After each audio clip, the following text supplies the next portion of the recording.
Like so many of us in business, I love a good vision board. But we can't just make a vision board and expect it to drop into our laps. So that's what we're talking about in this video, how to find the money to build your dream. Hi, I'm Claire Sweet, money coach and qualified financial advisor. For the last 14 years, I've been working in financial services and I run a successful financial services business.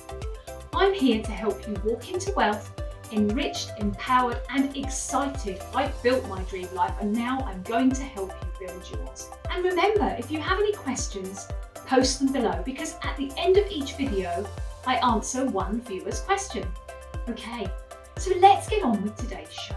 First off, what is a vision board? How does it work and why do you use one? If you've never made a vision before, it's pretty simple. You just take a board, which could be a big sheet of paper, and you just stick up pictures of all the things you want to do, be and have in your life. It's an incredibly effective way to gain clarity and focus on your goals. When we get clear about what we want, the physical things, the people in our lives and how we want to feel, we become naturally drawn to the opportunities that support our vision and push us towards our goals. So far, so good.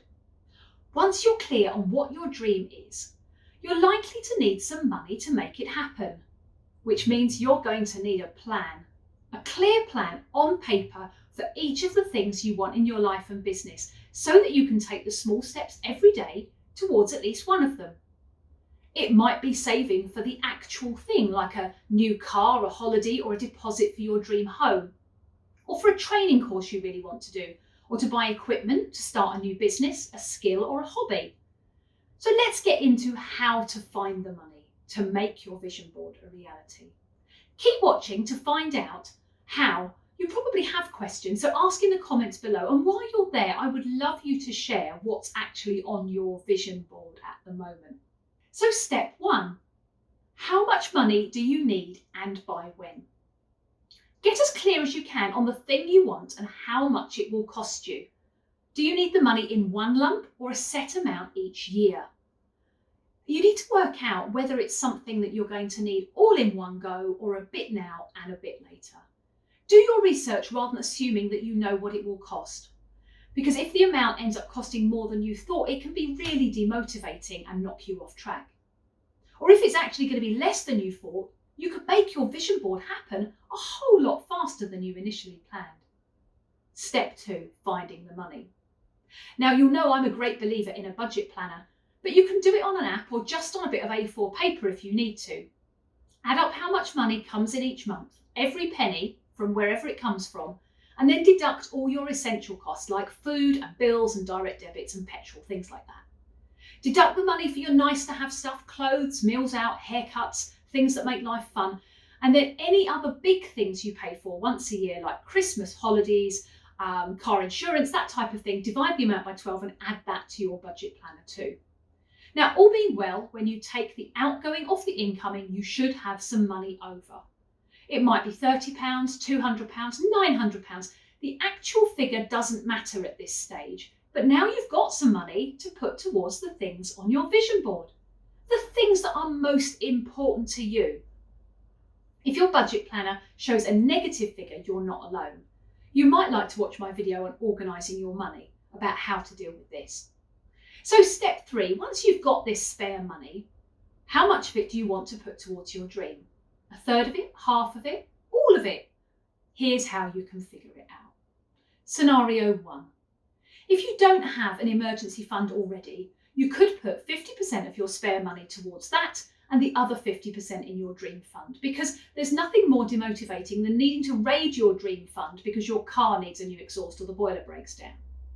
Scenario 2.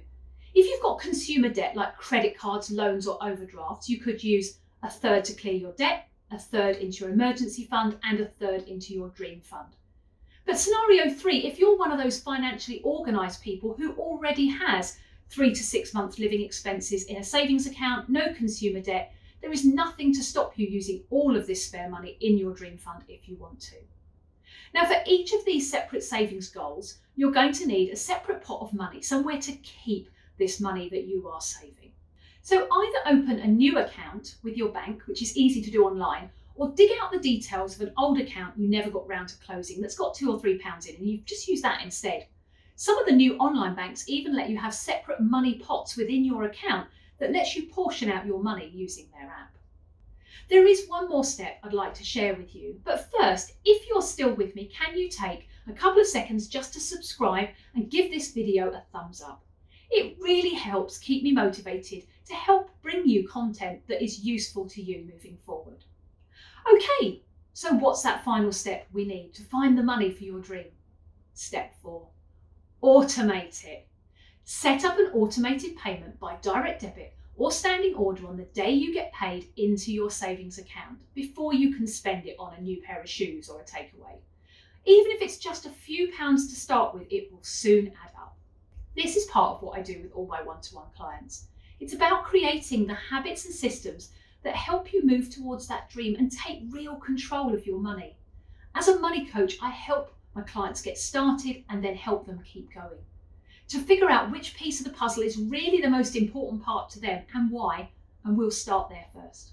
Make sure you celebrate every milestone along the way and build the confidence to take bigger steps to bring your dreams and goals to life. Okay, time for today's Ask Claire question, which comes from Ellie. I want to save for my dream home, but I have some consumer debt. Should I focus on paying that off first? Well, the answer is it depends on how much debt you have and how long it will take you to clear it. If realistically you can clear it all in about 12 months or so and you don't mind waiting to move home until after this, then that will allow you to borrow more money on your mortgage and you'll move into your dream home with a clean slate.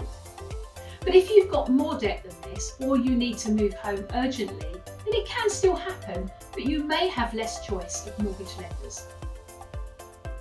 Either way, I'd still be putting some money into your dream home account each month to keep you motivated and moving towards that big vision.